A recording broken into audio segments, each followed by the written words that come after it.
Arqueólogos que trabajaban en un proyecto de restauración en 7 plantaciones abandonadas del sur de Luisiana hicieron un descubrimiento idéntico bajo cada antigua cabaña de esclavos que excavaban. Cajas de madera enterradas, desgastadas por el tiempo y la humedad, cada una con el mismo objeto inquietante en su interior. Las autoridades estatales sellaron los lugares en un plazo de 48 horas.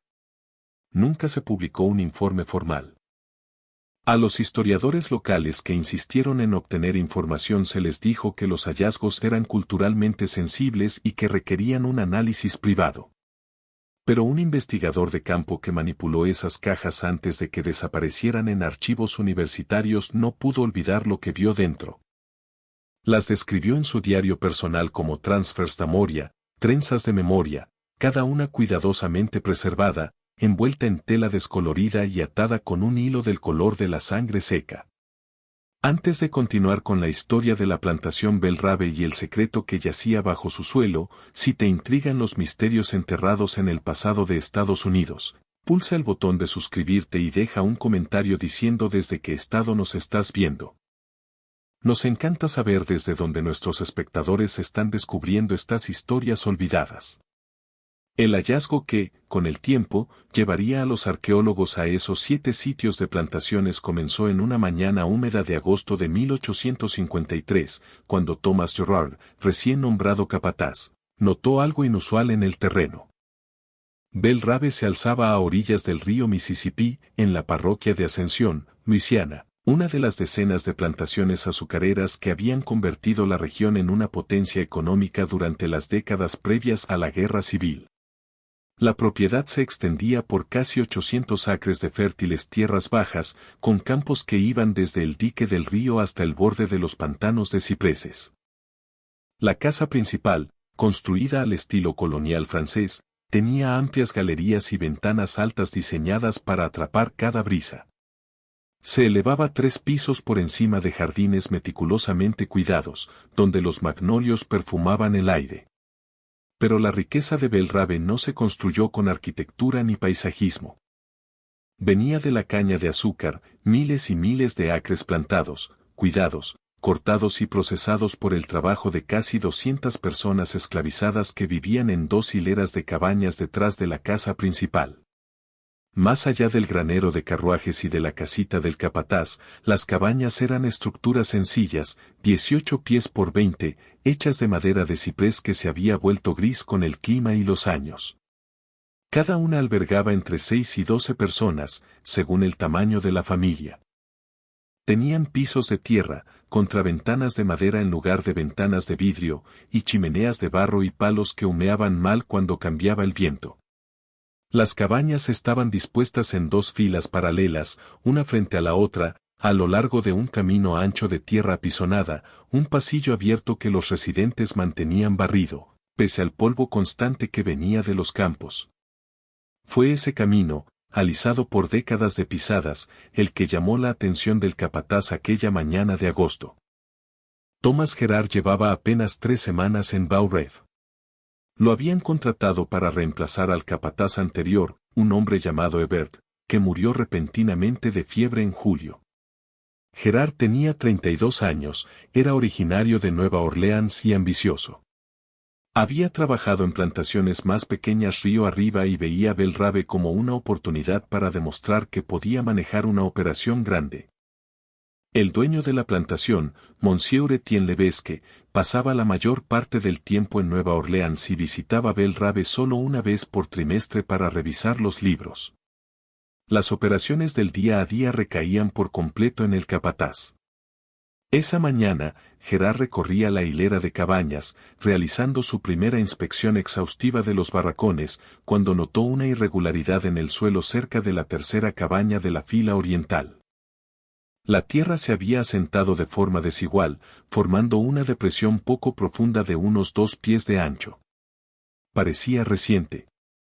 El suelo estaba más oscuro, aún ligeramente húmedo por una lluvia de 3 días atrás, mientras que el terreno alrededor se había secado hasta volverse polvo. Se detuvo y se arrodilló, pasando los dedos sobre la depresión. La tierra estaba suelta, no compacta como el resto del camino. Alguien había estado cavando allí.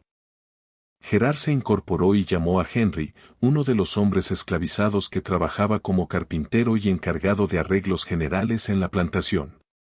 Henry rondaba los 50, tenía el cabello canoso y se movía con cautela, cuidando de no mirar directamente a los ojos de un hombre blanco. «Este hoyo», dijo Gerard, señalando. «¿Sabes algo?» Henry miró la depresión y negó con la cabeza. «No, señor. Tal vez solo se asentó solo. La tierra vieja hace eso a veces. Esto no es un asentamiento viejo. Esto es excavación reciente». Gerard estudió el rostro de Henry, buscando cualquier señal de engaño.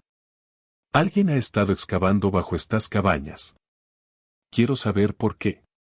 Henry no dijo nada, su expresión, cuidadosamente neutral. Gerard tomó una decisión. «Tráeme una pala». En menos de 20 minutos, Gerard había excavado hasta unos 3 pies de profundidad. La tierra se desprendía con facilidad, confirmando su sospecha de que alguien la había removido recientemente. Y entonces la pala golpeó algo sólido. Se arrodilló y apartó el resto de tierra, dejando al descubierto una caja de madera rectangular, aproximadamente del tamaño de un libro grande. La madera estaba oscura por la edad y la humedad, pero seguía intacta. Construcción simple, 6 piezas de ciprés unidas con clavos pequeños. Sin decoración ni marcas. Gerard la levantó del hoyo. La caja era sorprendentemente ligera. La sacudió con cuidado y oyó algo blando moverse dentro, como tela. Para entonces, varias personas se habían reunido, otros trabajadores esclavizados que estaban cerca, atraídos por la escena inusual del capataz cavando en la fila de cabañas. Se quedaron a cierta distancia, mirando en silencio. Gerard forzó la tapa. La madera, hinchada por la humedad, se resistió al principio y luego cedió con un chasquido. Dentro, envuelta en un trozo de tela índigo desvaída, había una trenza gruesa de cabello humano. Medía quizá 18 pulgadas, trenzada con cuidado en 3 hebras, castaño oscuro, con destellos cobrizos cuando la luz la tocaba. La trenza estaba atada en un extremo con un hilo rojo y, en el otro, el cabello estaba sujeto con algo que parecía una tira de tela de algodón. Había sido preservada con algún tipo de aceite o cera. Gerard podía olerlo, un aroma herbal tenue que no reconocía. La sostuvo en alto, examinándola bajo el sol. «¿Qué es esto?». Nadie respondió. Se giró hacia el pequeño grupo reunido. «Hice una pregunta. ¿Qué hace esto enterrado aquí?». Una mujer anciana dio un paso al frente, apenas. Se llamaba Ara y era una de las residentes más antiguas de Bel Rabe, aunque nadie conocía su edad exacta. Había sido llevada a Luisiana décadas antes. Algunos decían que venía de Virginia, otros, de las Carolinas. Tenía el pelo completamente blanco, el rostro surcado de arrugas profundas y caminaba con un bastón tallado de una raíz de ciprés. «Es recuerdo», dijo en voz baja. «Solo recuerdo, señor». «¿Recuerdo de qué?». Los ojos oscuros de Ara se encontraron con los suyos por un instante y luego ella apartó la mirada. «De lo que se pierde». «Eso es todo». Gerard volvió a envolver la trenza y la colocó de nuevo en la caja. Tenía una plantación que dirigir y cuotas que cumplir antes de que comenzara la molienda en octubre. No tenía tiempo para objetos enterrados misteriosos ni explicaciones crípticas. Pero también estaba curioso, inquieto de una forma que no sabía nombrar. «Quiero saber si hay más como esta», dijo. «Henry, trae a 3 hombres y empiecen a revisar las demás cabañas. Caben 3 pies cerca de cada cimiento. Informen de cualquier cosa que encuentren». Durante los 2 días siguientes, encontraron 6 cajas más. Cada una estaba enterrada en aproximadamente el mismo lugar, justo afuera de la puerta principal de una cabaña, un poco hacia la izquierda, a unos 3 pies de profundidad. Cada caja era idéntica en su construcción y cada una contenía lo mismo, una trenza de cabello humano cuidadosamente hecha, envuelta en tela y atada con hilo rojo. 7 cajas en total. 7 trenzas. Gerard las extendió sobre la mesa de su cabaña y las estudió.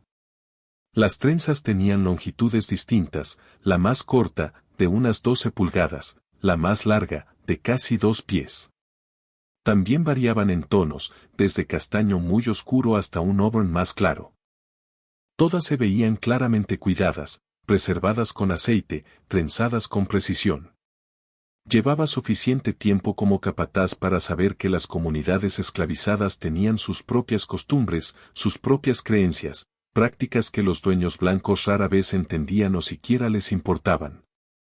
Había visto círculos de oración y remedios de hierbas, había escuchado cantos que sonaban más antiguos que el cristianismo, y había presenciado rituales alrededor de nacimientos y muertes que bebían de tradiciones de África o del Caribe. Pero esto se sentía distinto. Había una intencionalidad, la profundidad exacta, la preservación cuidadosa, el hilo rojo idéntico. Esto no era casual. Era deliberado, sistemático, parte de una práctica mayor que él no comprendía. Esa tarde, mandó llamar a Ara. Ella llegó a su cabaña justo después del atardecer, caminando despacio con su bastón. Gerard le indicó que se sentara, pero ella se quedó de pie, con la expresión cuidadosamente vacía. «Quiero saber sobre esto», dijo Gerard, señalando las trenzas sobre la mesa. «Y quiero la verdad». Ara miró las trenzas durante un largo rato. A la luz de la lámpara, su rostro parecía aún más antiguo, tallado por el tiempo y por experiencias que Gerard no podía ni empezar a imaginar. «Son niños», dijo por fin. «Lo que queda de ellos». Gerard sintió que algo frío le atravesaba el pecho. «¿Qué quieres decir?» «Cuando un niño es vendido», dijo Ara, con voz tranquila pero firme, «o cuando un niño muere y no hay una tumba que cuidar, su madre corta un mechón de su cabello. Lo trenza y lo mantiene cerca. Es una manera de recordar. Una manera de aferrarse a lo que le han quitado». Hizo una pausa, y sus ojos recorrieron las trenzas sobre la mesa. «Cuando ya no queda tiempo», continuó, «cuando la madre misma está muriendo o va a ser vendida, entierra la trenza. La pone en la tierra donde el niño vivió por última vez, para que el recuerdo se quede, incluso cuando ella no pueda». Gerard se quedó mirando las trenzas. 7. 7 niños. ¿Desde cuándo pasa esto? «Desde que existe Belrabe», respondió Ara. «Desde que hay madres e hijos separados. Desde que hay gente muriendo sin un entierro como corresponde». «¿Y por qué el hilo rojo?» «Protección. Recuerdo. Distintas personas dicen cosas distintas».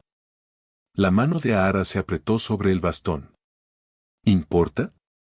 «Se han ido igual». Gerard guardó silencio un buen rato. Había crecido en Nueva Orleans, hijo de un comerciante, y había entrado a la administración de plantaciones porque era rentable, no porque hubiera pensado mucho en el costo humano. Se decía a sí mismo que solo manejaba un negocio, no muy distinto de administrar una fábrica o una compañía naviera. La gente era propiedad, y la propiedad debía mantenerse y organizarse para obtener la máxima eficiencia. Pero sentado en su cabaña con 7 trenzas sobre la mesa, cada una representando a un niño cuya madre lo había amado lo suficiente como para preservar una parte de él para siempre, Gerard sintió que algo se movía en su comprensión. «El dueño», dijo. «Levesque. ¿Él sabe de esto?» «No, señor». «Y es mejor así». «¿Por qué?» La risa de Ara fue suave y amarga. «Porque si lo supiera, lo detendría. Diría que no tenemos derecho a enterrar nada en su tierra sin permiso. Diría que es vudú o brujería, algo peligroso que hay que erradicar. Y entonces no nos quedaría nada». Ella sostuvo su mirada directamente, algo que rara vez hacía con hombres blancos. «Usted pidió la verdad», dijo. «Aquí está. Enterramos nuestro duelo donde podemos. Eso es todo. Esto es duelo en una caja, a 3 pies de profundidad, donde nadie mira». Esa noche, Gerard durmió mal. Se quedó en la cama escuchando los sonidos de la plantación en la oscuridad, el coro lejano de ranas desde los pantanos, el crujir de los cipreses con la brisa, voces ocasionales desde la fila de cabañas cantando bajo y triste. No dejaba de pensar en las trenzas, en las manos que las habían trenzado, en los niños que representaban. Para la mañana, ya había tomado una decisión. Llamó a Henry a su cabaña y le devolvió las 7 cajas. Vuélvanlas a enterrar, dijo. Exactamente donde las encontraron. Y dile a quien tenga que saberlo, yo no vi nada. Esta inspección nunca ocurrió. Henry tomó las cajas con cuidado, una chispa de sorpresa cruzó su rostro antes de controlarla. Sí, señor. Gracias, señor. No quiero agradecimientos, respondió Gerard. Solo quiero que esas cuotas se cumplan cuando empiece la molienda. ¿Entendido? Sí, señor. Cuando Henry se fue, Gerard se sentó a la mesa y escribió una entrada breve en su registro diario, inspeccioné los barracones. Todas las estructuras están bien. Sin problemas significativos. Luego cerró el libro y siguió con su trabajo. La cosecha de caña de azúcar iba de octubre a diciembre. Exigía a cada trabajador disponible en los campos desde el amanecer hasta mucho después del anochecer. Había que cortar la caña, despojarla de hojas, cargarla en carretas y llevarla al molino, donde enormes rodillos trituraban los tallos para extraer el jugo. Después, ese jugo se hervía en calderos gigantes para producir azúcar cruda y melaza. Era un trabajo peligroso y agotador. Los cuchillos de caña eran lo bastante afilados como para cercenar dedos. Los rodillos podían atrapar ropa o cabello y arrastrar a alguien dentro de la máquina. Los calderos hirvientes se desbordaban a veces, salpicando jarabe de azúcar hirviendo sobre cualquiera que estuviera cerca. Las lesiones eran comunes. Las muertes ocurrían cada temporada. A principios de noviembre, un niño llamado Samuel, 14 años, pequeño para su edad pero rápido de manos, trabajaba en el molino cuando su manga quedó atrapada en los rodillos.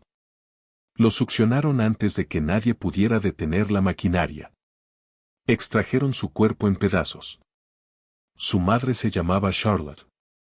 Tenía 30 años, era trabajadora del campo y había tenido 3 hijos. Samuel era el del medio.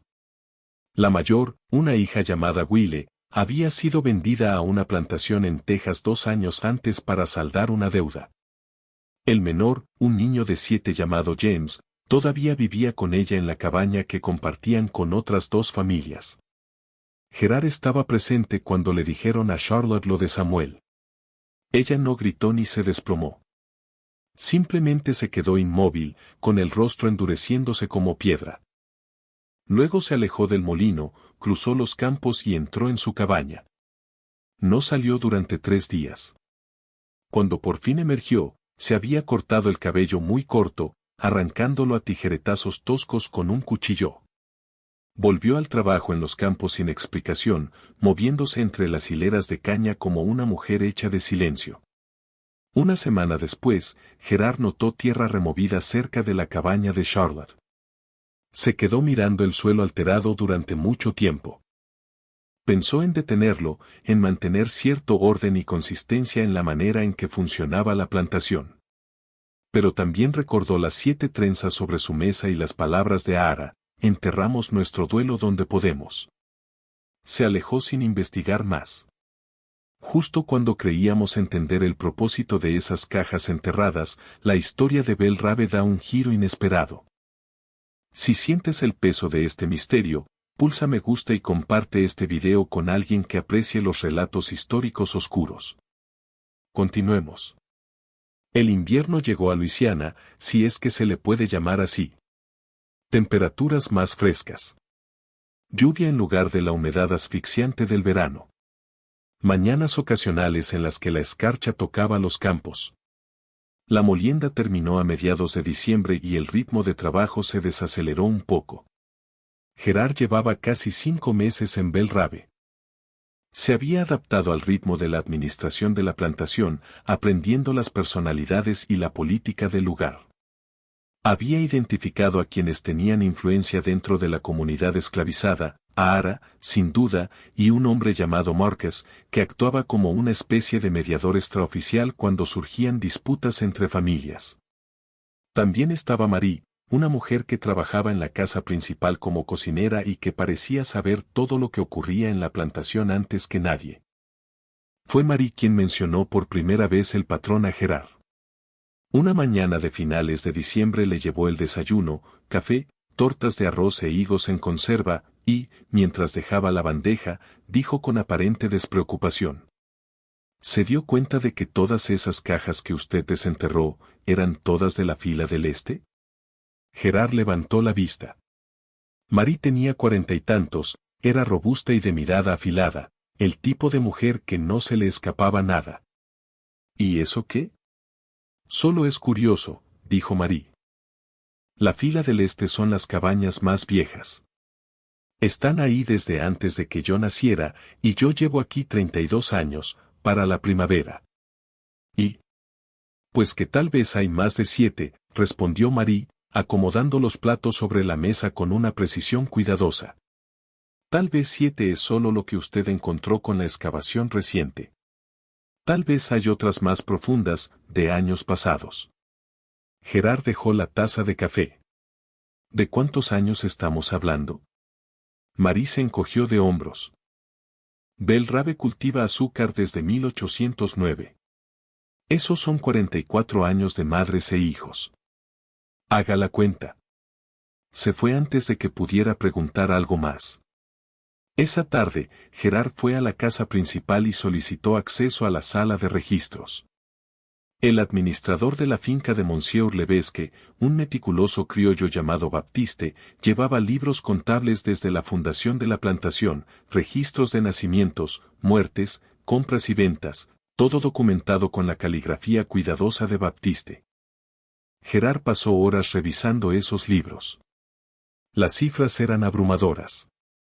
Desde 1809, Belrabe había registrado el nacimiento de 137 niños de madres esclavizadas. De ellos, 41 habían muerto antes de los 10 años por fiebre, accidentes o enfermedades que periódicamente barrían los barracones. Otros 63 habían sido vendidos lejos de sus madres, ya fuera de forma individual o como parte de separaciones familiares, cuando se liquidaban herencias o se pagaban deudas. Eso significaba 94 niños nacidos en Belrabe que o habían muerto allí sin un entierro adecuado, o habían sido arrancados de sus madres mientras aún eran pequeños. 94 posibilidades para esas cajas enterradas bajo las cabañas. Gerard cerró los libros y se quedó sentado en silencio, intentando procesar lo que acababa de aprender. Sabía, en teoría, que el sistema de plantaciones separaba familias.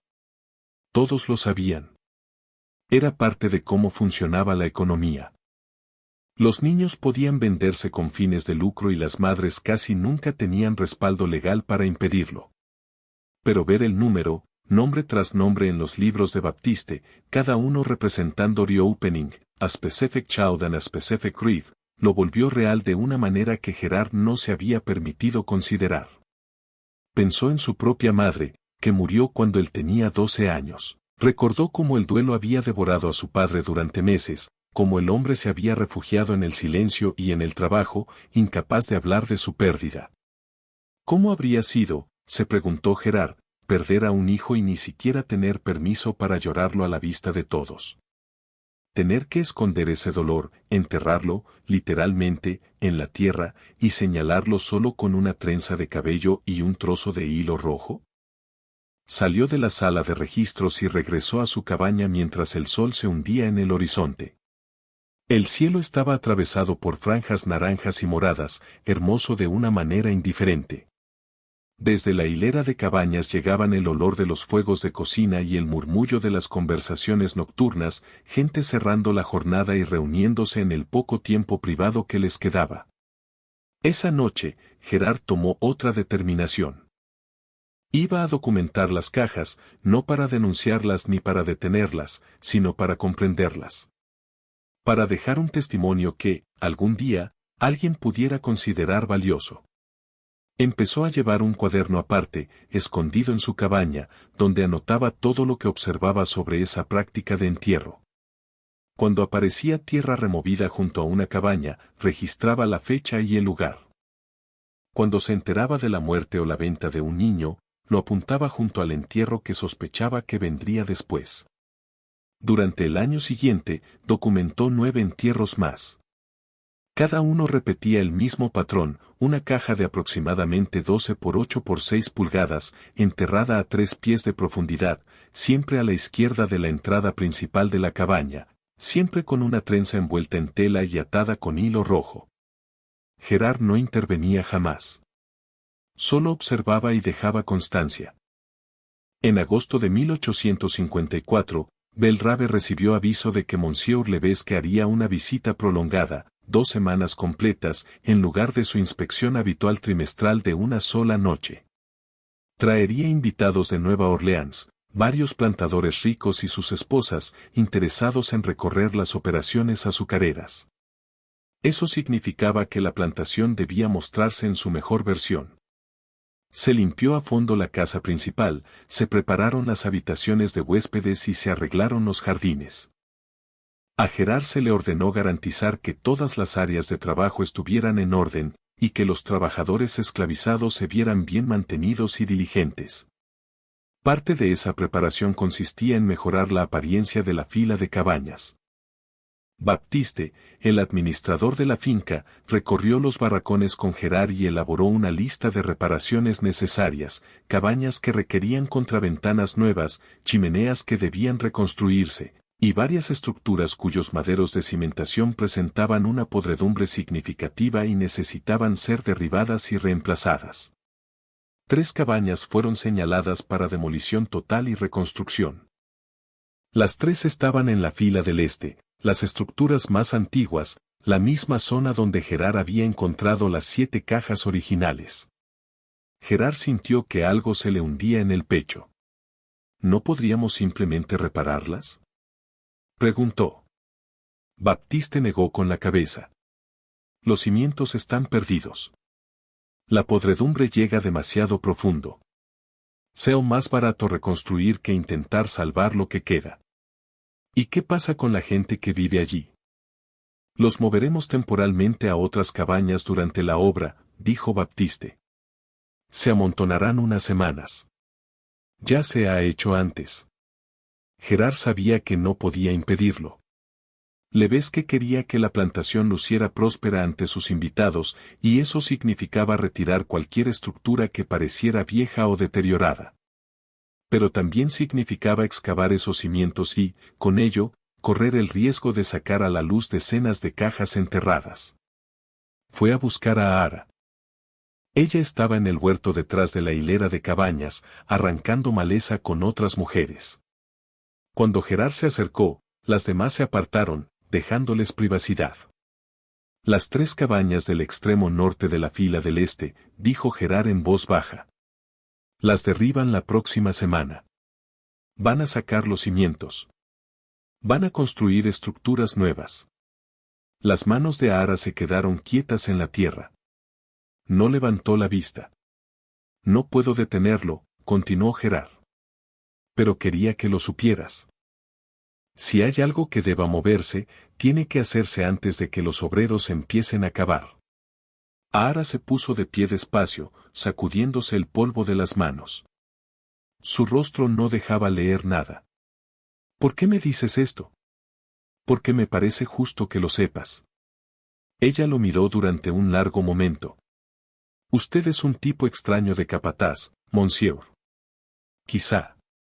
La mayoría de los hombres en su puesto, dijo ella, no se preocuparían, o lo sacarían todo a la luz.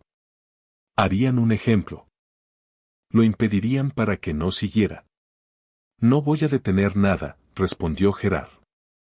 Solo estoy dando una advertencia justa. Ara asintió lentamente.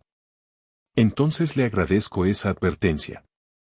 Esa noche, Gerard observó desde la ventana de su cabaña cómo se movían sombras en la oscuridad cerca de las 3 cabañas condenadas.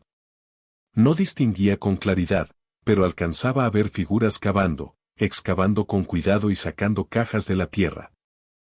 Contó al menos una docena de cajas retiradas antes de que el movimiento cesara y las sombras se dispersaran. Cuando el equipo de demolición empezó a trabajar 3 días después, desenterraron los viejos cimientos y no encontraron nada extraño en el suelo. La visita de Monsieur Levesque salió bien.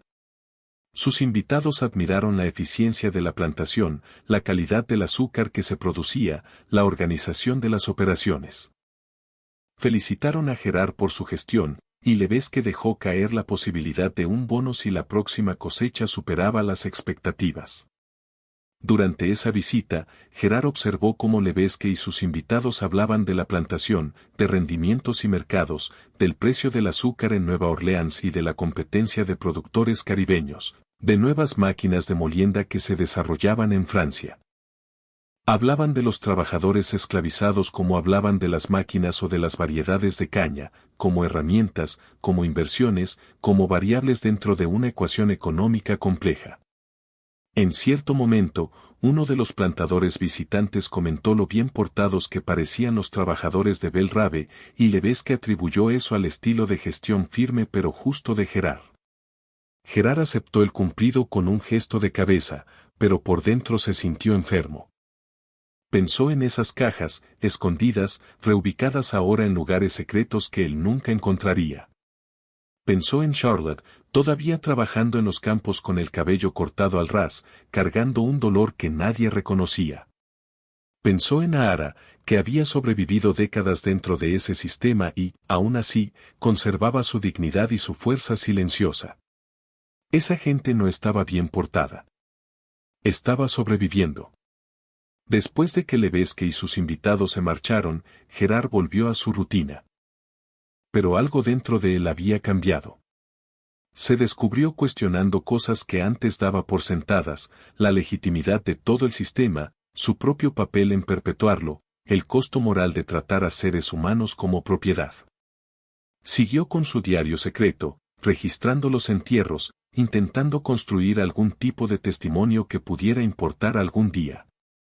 En marzo de 1855, llegó a Bel Rabe un joven que lo cambiaría todo. Se llamaba Caleb, y lo habían comprado en una venta de bienes en Baton Rouge. Tenía 23 años, era alto y delgado, con ojos inteligentes y una presencia que sugería educación, algo inusual en una persona esclavizada. Gerard supo por Baptiste que Caleb había pertenecido a un abogado en Baton Rouge que le había permitido aprender a leer y escribir, usándolo como escribiente y copista. Cuando el abogado murió, se liquidó su herencia y Caleb fue vendido en subasta. Levesque lo había comprado específicamente para que trabajara como asistente de Baptiste, ayudando a mantener los registros de la plantación.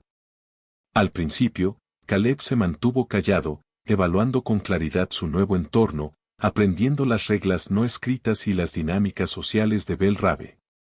Le asignaron un lugar en una de las cabañas de la fila del oeste y comenzó a trabajar en la casa principal, copiando cifras de los informes de campo a los libros mayores.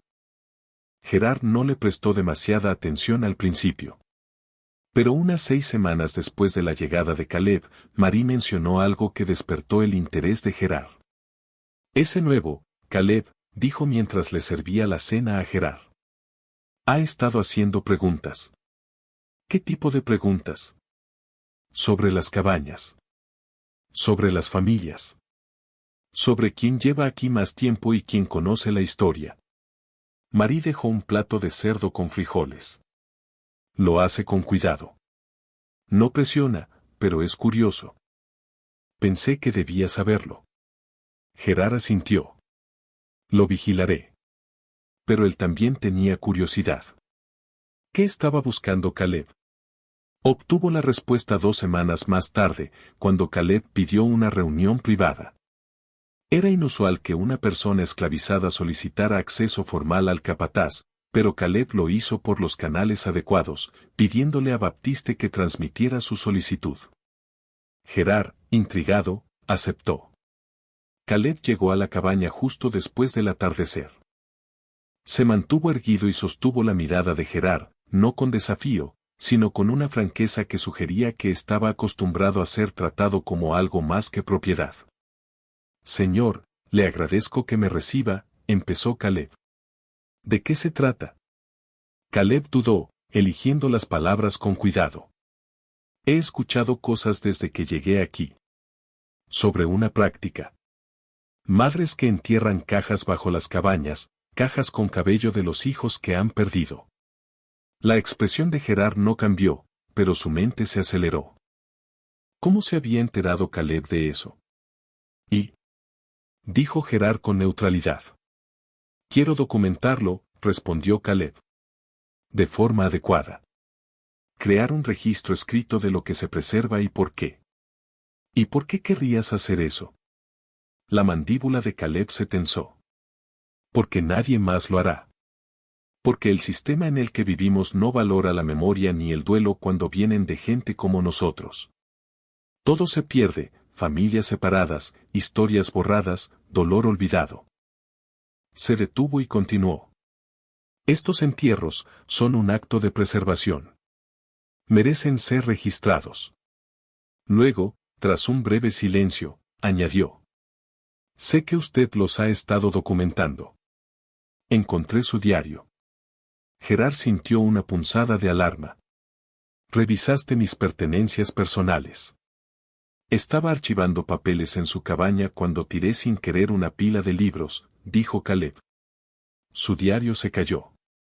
No pretendía leerlo, pero cuando vi lo que contenía, Caleb lo miró a los ojos. Lo leí entero. Gerard debería haberse enfadado. Debería haber castigado esa intromisión. En cambio, sintió otra cosa, un alivio extraño e inquietante. ¿Qué quieres? Preguntó Gerard. Sociedad, dijo Caleb. Usted tiene acceso a los registros oficiales, nacimientos, muertes, ventas. Yo tengo la confianza de la comunidad. Juntos podríamos crear un recuento completo, nombres, fechas, historias. Una historia real de lo que está enterrado aquí. ¿Y qué harías con esa historia?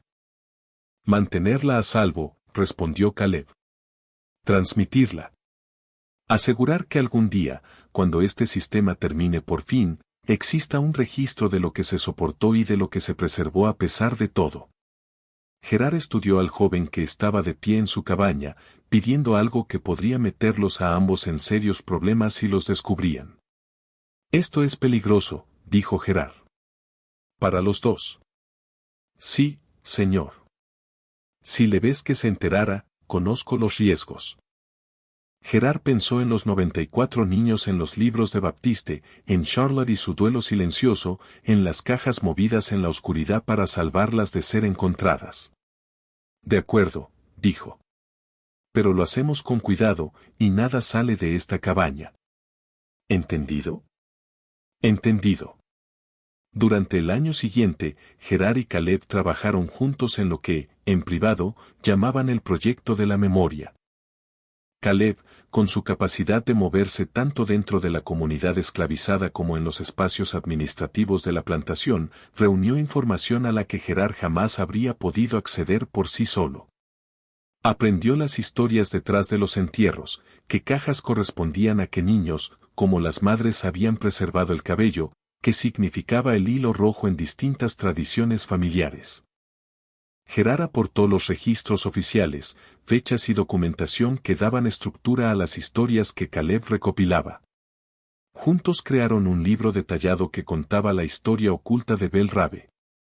Descubrieron que la práctica había comenzado en 1812, 3 años después de la fundación de la plantación, cuando una mujer llamada Avena, traída directamente de África Occidental, enterró la primera caja tras la muerte de su hija por fiebre. Avena enseñó el ritual a otras madres, adaptando prácticas africanas de memoria a las circunstancias específicas de la plantación. El hilo rojo, aprendieron, provenía de distintas tradiciones. Algunas familias decían que representaba el vínculo de sangre entre madre e hijo. Otras decían que era protección, que mantenía el espíritu del niño a salvo incluso en la muerte. Otras afirmaban que era simplemente el único hilo de color disponible, tomado de los suministros de costura. Los entierros se realizaban en secreto, por lo general de noche, siempre por mujeres. Los hombres conocían la práctica, pero por lo común no participaban directamente. Se entendía como duelo de mujeres, preservación de mujeres. Para el verano de 1856, su libro contenía entradas de 47 entierros documentados en Belle Rave, cada uno con un nombre, una fecha y una historia. Gerard leía esas entradas de madrugada y sentía el peso acumulándose. No eran solo cifras o pérdidas económicas anotadas en los registros oficiales de la plantación. Era Thomas, el hijo de Lydia, vendido a los 6 años a una plantación algodonera en Mississippi, y su madre cortándole el cabello la noche anterior a que se lo llevaran. Eran las gemelas de Patrice, nacidas muertas en el invierno de 1829, enterradas sin marcas, pero recordadas mediante trenzas del propio cabello de su madre, trenzadas juntas y preservadas. Eran los 3 hijos de Margaret, vendidos en una sola transacción para saldar las deudas de juego de Levesque. A la madre solo le quedaron los mechones que cortó a escondidas y ocultó antes de que los subieran al carro. Las historias se multiplicaban, cada una como un pequeño acto de resistencia contra el borrado. En octubre de 1856, todo cambió. Las tensiones llevaban años creciendo en el sur, debate sobre la expansión de la esclavitud a nuevos territorios, la lucha de poder entre estados esclavistas y estados libres, el auge del movimiento abolicionista en el norte. Esas tensiones se filtraban incluso a plantaciones aisladas como Belle Rave, traídas por periódicos y chismes de viajeros, creando una atmósfera de incertidumbre y miedo. Ese mes, Levesque visitó la plantación y anunció, durante una reunión con su personal principal, que estaba considerando vender Belle Rave por completo. El mercado del azúcar se había vuelto inestable, explicó, y mantener una operación tan grande era cada vez más costoso. Había recibido una oferta de un consorcio de plantadores que le permitiría liquidar la propiedad con ganancias. La venta incluiría todo, tierras, edificios, equipos, ganado y a todas las personas esclavizadas que residían entonces en Belle Rave. La noticia se propagó por los barracones en cuestión de horas. Para las 200 personas que vivían allí, significaba una incertidumbre total. Las ventas de plantaciones enteras a menudo terminaban con familias desmembradas, individuos vendidos a distintos compradores para maximizar el beneficio. Gerard observó la reacción de la comunidad. La gente se movía en su trabajo como en un zoc entumecido. Las conversaciones se cortaban cuando se acercaba el personal blanco. Las madres mantenían a los niños cerca, y los entierros se intensificaron. Mujeres que habían guardado trenzas, esperando un momento futuro indefinido, comenzaron a enterrarlas de inmediato. Mejor asegurar los recuerdos en la tierra ahora, mientras todavía sabían dónde estaba todo, que arriesgarse a perderlos por completo en el caos de una venta. En 2 semanas, Gerard registró 8 entierros nuevos en su cuaderno. Caleb se movía por la comunidad, escuchando más historias y reuniendo más nombres, pero ambos sabían que su proyecto estaba en peligro. Si Belle Rave se vendía, Gerard perdería su puesto y el acceso a la plantación. Caleb sería vendido a un nuevo dueño, quizá lejos de Luisiana. Su libro, oculto con cuidado en la cabaña de Gerard, se perdería o sería destruido. Debían preservarlo de algún modo. Podríamos intentar enviárselo a un abolicionista, sugirió Caleb en una de sus reuniones clandestinas. Alguien en el norte que pudiera publicarlo, usar la información para revelar lo que pasa en estas plantaciones. Gerard negó con la cabeza. Cualquier carta que salga de aquí se revisa. Si Levesque o Baptiste encontraran material abolicionista, a ti te venderían de inmediato y a mí me despedirían como mínimo, quizá incluso me procesarían por sedición. Entonces, ¿qué? Gerard lo pensó. Lo enterramos. Caleb lo miró. ¿Qué? Enterramos el libro igual que las madres entierran las trenzas, dijo Gerard. Lo preservamos hasta que cambien las circunstancias, hasta que sea seguro recuperarlo. Eso podría tardar años, dijo Caleb. Décadas, incluso. O podría ser nunca, admitió Gerard. Pero es mejor que destruirlo o que caiga en manos equivocadas. Discutieron durante horas, pero al final estuvieron de acuerdo. El libro se enterraría en los terrenos de Bel Rabe, en un lugar que ambos recordaran, protegido de la humedad dentro de un contenedor sellado. ¿Pero dónde? No cerca de las cabañas, dijo Caleb. Demasiado riesgo de que lo descubran durante el trabajo habitual. Y tampoco cerca de la casa principal, añadió Gerard. Hay demasiada gente entrando y saliendo. Al final eligieron un sitio cerca del viejo molino de azúcar, en una arboleda de nogales pacanos que quedaba justo más allá de los edificios de trabajo. La arboleda estaba dentro de la propiedad, pero rara vez se visitaba, salvo durante la cosecha de pacanas a finales de otoño. En una noche sin luna, a principios de noviembre, Gerard y Caleb fueron a la arboleda con una pala y una caja metálica para documentos que Gerard había tomado de los suministros de la plantación. Envolvieron el libro en hule aceitado para protegerlo de la humedad y luego lo sellaron dentro de la caja. Cavaron hasta 4 pies de profundidad, más que los entierros junto a las cabañas, lo suficiente para evitar un hallazgo casual, y colocaron la caja en el fondo del agujero. Antes de cubrir la tierra, Caleb se detuvo. ¿Deberíamos marcarlo de alguna manera? Gerard lo consideró. Una marca podría llamar la atención. Pero sin una marca, ¿cómo lo encontrará alguien? Llegaron a un punto medio. Rellenaron el hoyo y apisonaron la tierra, y luego colocaron encima una sola roca grande, de forma distintiva, un trozo de granito veteado de cuarzo que captaba la luz. Parecía lo bastante natural como para no despertar sospechas, pero lo bastante memorable como para reconocerla años después. Cuando terminaron, se quedaron de pie en la oscuridad de la arboleda de pacanos, conscientes de que acababan de confiar su trabajo a la tierra, al azar, a la esperanza de que algún día alguien se preocupara lo suficiente como para buscarlo.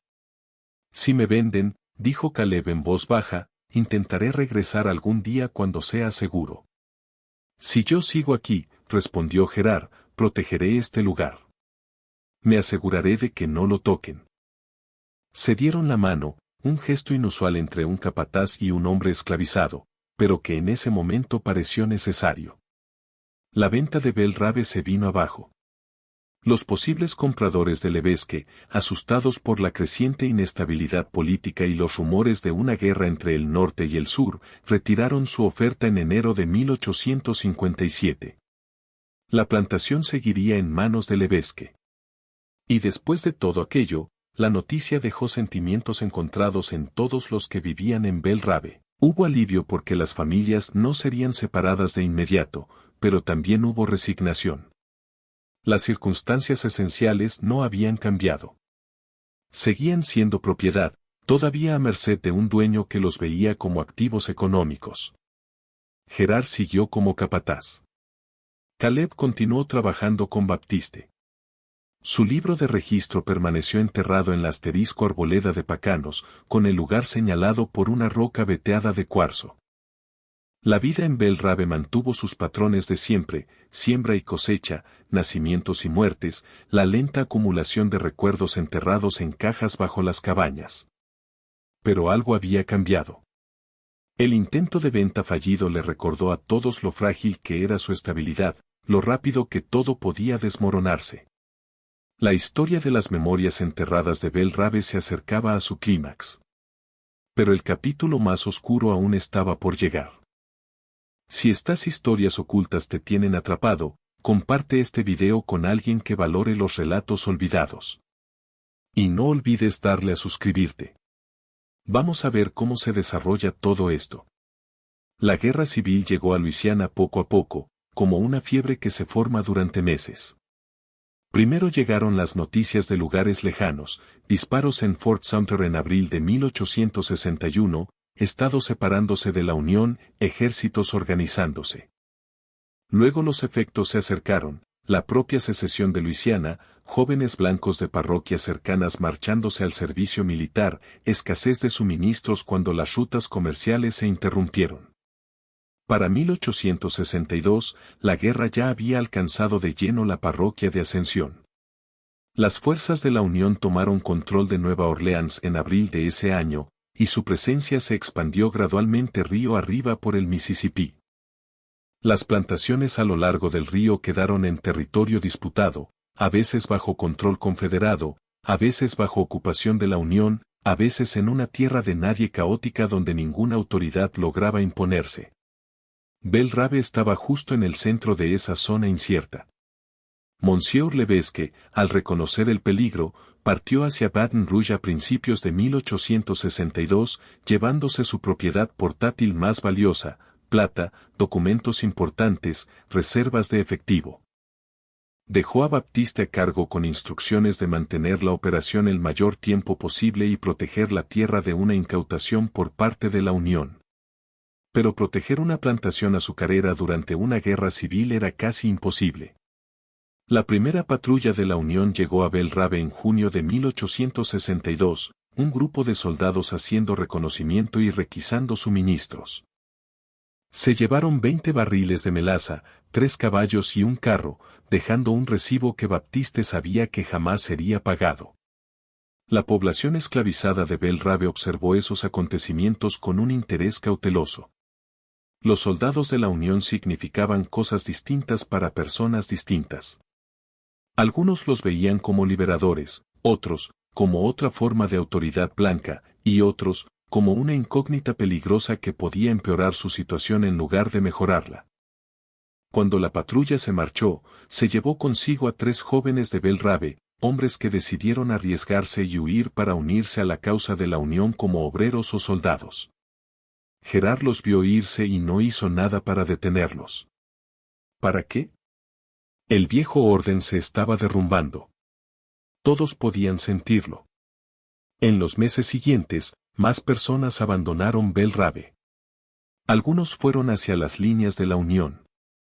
Otros simplemente desaparecieron en el campo, rumbo al norte o al oeste, apostándolo todo a la posibilidad de la libertad. Para diciembre de 1862, la población de la plantación se había reducido de 200 a menos de 90. Los campos de caña quedaron en gran parte sin cosechar. El molino de azúcar quedó en silencio.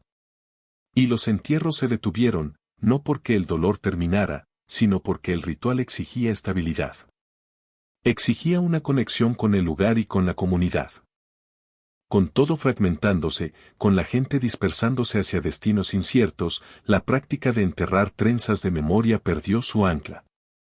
Gerard siguió manteniendo su puesto de capataz, aunque su autoridad real ya era casi insignificante.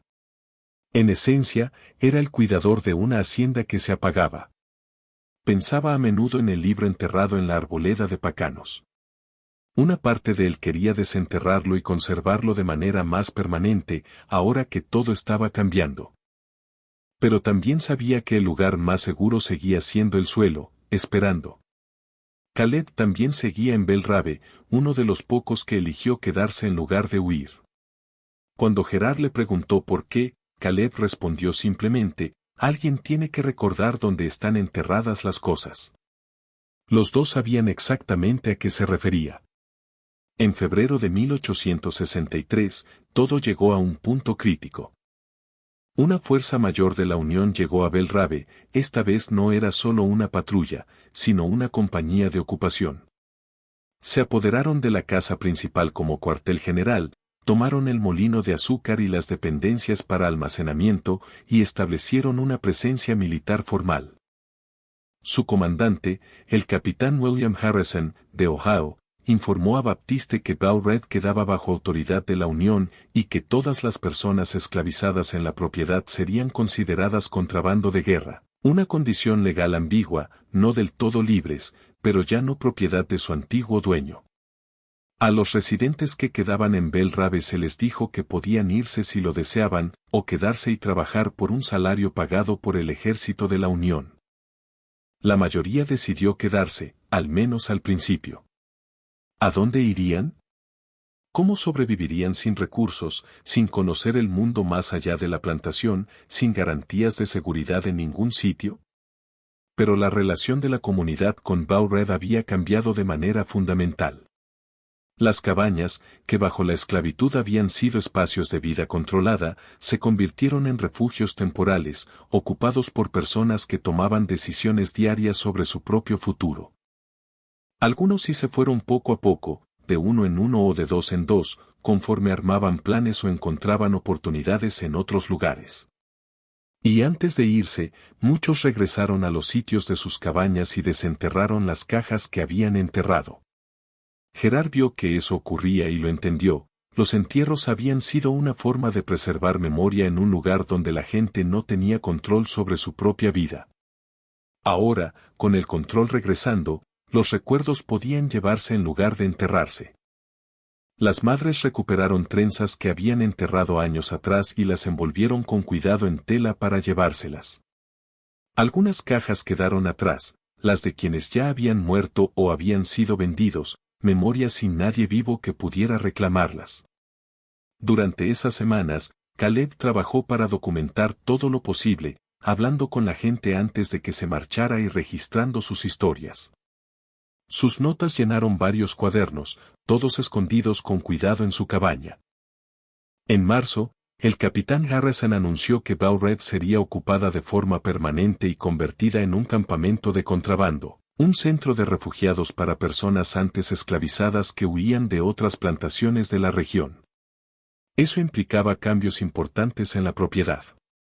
Varias cabañas serían derribadas para hacer espacio para barracones más grandes. Los campos se transformarían en huertos para alimentar a la población del campamento. Se reorganizaría toda la distribución de la plantación. Cuando Gerard escuchó esto, su primer pensamiento fue la arboleda de Pacanos. Esa misma tarde encontró a Caleb. Tenemos que recuperar el libro. Ahora. Mañana los ingenieros de Harrison van a inspeccionar toda la propiedad. Si deciden usar esa arboleda para construir, o despejarla para convertirla en campo, perderemos el acceso. Esa noche volvieron a la arboleda con una pala y una linterna. La roca veteada de cuarzo seguía allí, exactamente donde la habían puesto 4 años antes. La apartaron y empezaron a cavar. A 4 pies de profundidad, dieron con la caja metálica. Gerard la sacó de la tierra y le quitó el barro pegado. La caja había resistido bien, sin óxido, sin daños. Forzó la tapa. El libro dentro estaba intacto, el hule aceitado lo había protegido a la perfección. Gerard lo desenvolvió con cuidado y lo abrió al azar. La tinta se había conservado. Las entradas seguían siendo claramente legibles. Asterisco Sarah, hija de Margaret, 7 años. Vendida a la hacienda Coleman en Mississippi, enero de 1842. Trenza enterrada en la fila del este, cabaña 4. Todo su trabajo, preservado. ¿Qué hacemos con esto ahora?, preguntó Caleb. Gerard lo pensó. Tú te lo quedas. Tú eres quien debe decidir qué pasa con esta información. ¿Por qué yo? Porque esta es tu historia más que la mía, dijo Gerard. Yo la documenté, pero tú la viviste. Tú sabes lo que significa. Caleb tomó el libro con cuidado. Lo voy a proteger. Y cuando llegue el momento adecuado, me aseguraré de que la gente lo sepa. Rellenaron el hoyo y devolvieron la roca a su sitio, borrando cualquier rastro de la excavación. La guerra siguió 2 años más, pero Belle Rave, como plantación azucarera, ya estaba acabada. La propiedad nunca fue devuelta a Levesque. Después de la guerra, la tierra terminó subdividida y vendida a varios dueños. La casa principal se incendió en 1871, en circunstancias misteriosas. Las antiguas hileras de cabañas fueron derribadas y reconstruidas varias veces a lo largo de las décadas. Thomas Gerard dejó Bow Red en junio de 1863, aceptando un puesto en el Cuerpo de Intendencia del Ejército de la Unión. Sobrevivió a la guerra y, con el tiempo, regresó a Nueva Orleans, donde trabajó como encargado de almacén hasta su muerte en 1881.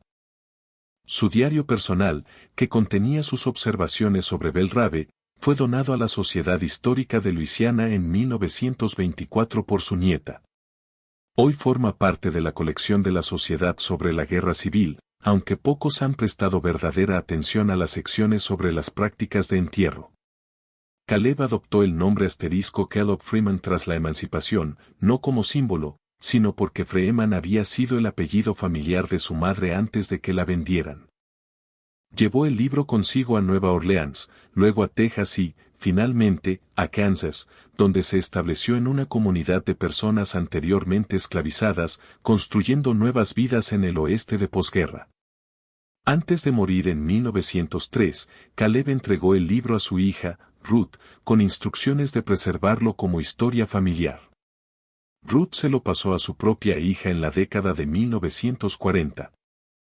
Permaneció en la familia durante generaciones, se entendía su importancia, pero se mantuvo su contenido en privado, hasta 2011. Ese año, la tataranieta de Kellogg Freeman, la asterisco doctora Elaine Carter, historiadora especializada en cultura material afroamericana, comenzó a investigar el libro que su familia había conservado por más de un siglo. Reconoció de inmediato su importancia histórica, una documentación detallada de prácticas de entierro entre personas esclavizadas, registrada en el periodo real, con nombres y ubicaciones específicas. La doctora Carter empezó a investigar los sitios mencionados en el libro, comenzando por la ubicación de Bell Rave en la parroquia de Ascensión. La plantación hacía tiempo que había desaparecido, subdividida en múltiples propiedades, pero los levantamientos topográficos históricos le permitieron identificar, de manera aproximada, dónde habían estado las hileras de cabañas.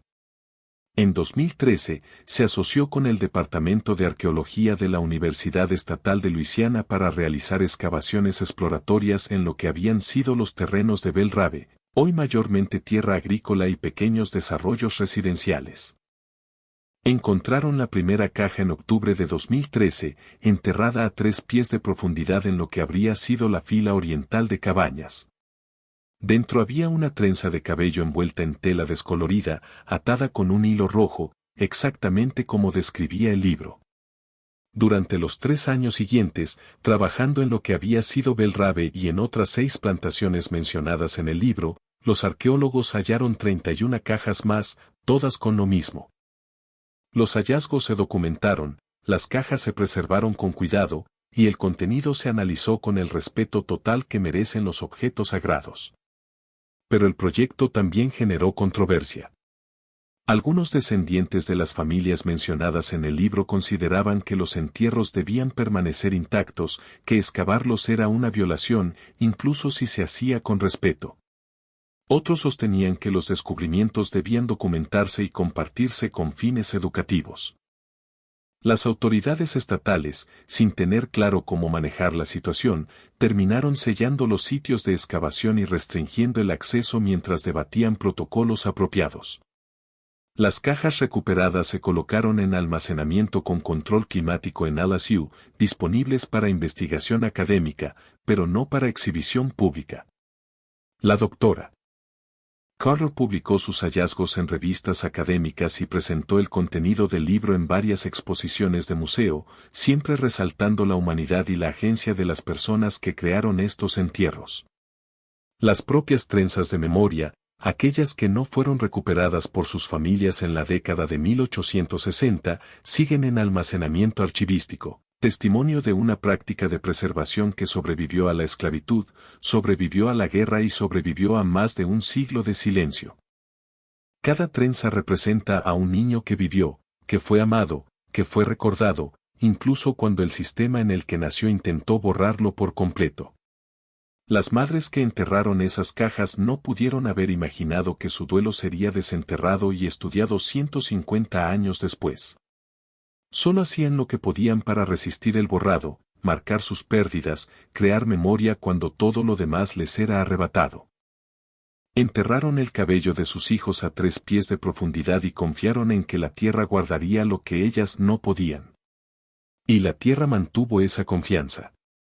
Este misterio nos muestra cómo la memoria persiste, incluso cuando los sistemas intentan borrarla. ¿Qué piensas de estas historias enterradas? ¿Crees que todavía quedan más esperando a ser encontradas? Deja tus ideas en los comentarios de abajo. Si quieres más historias como esta, historias olvidadas que merecen ser recordadas, dale a suscribirte, activa las notificaciones y comparte esto con alguien que aprecie la profundidad de la resiliencia humana. Gracias por ver el video, y nos vemos en el próximo. Gracias por mirar.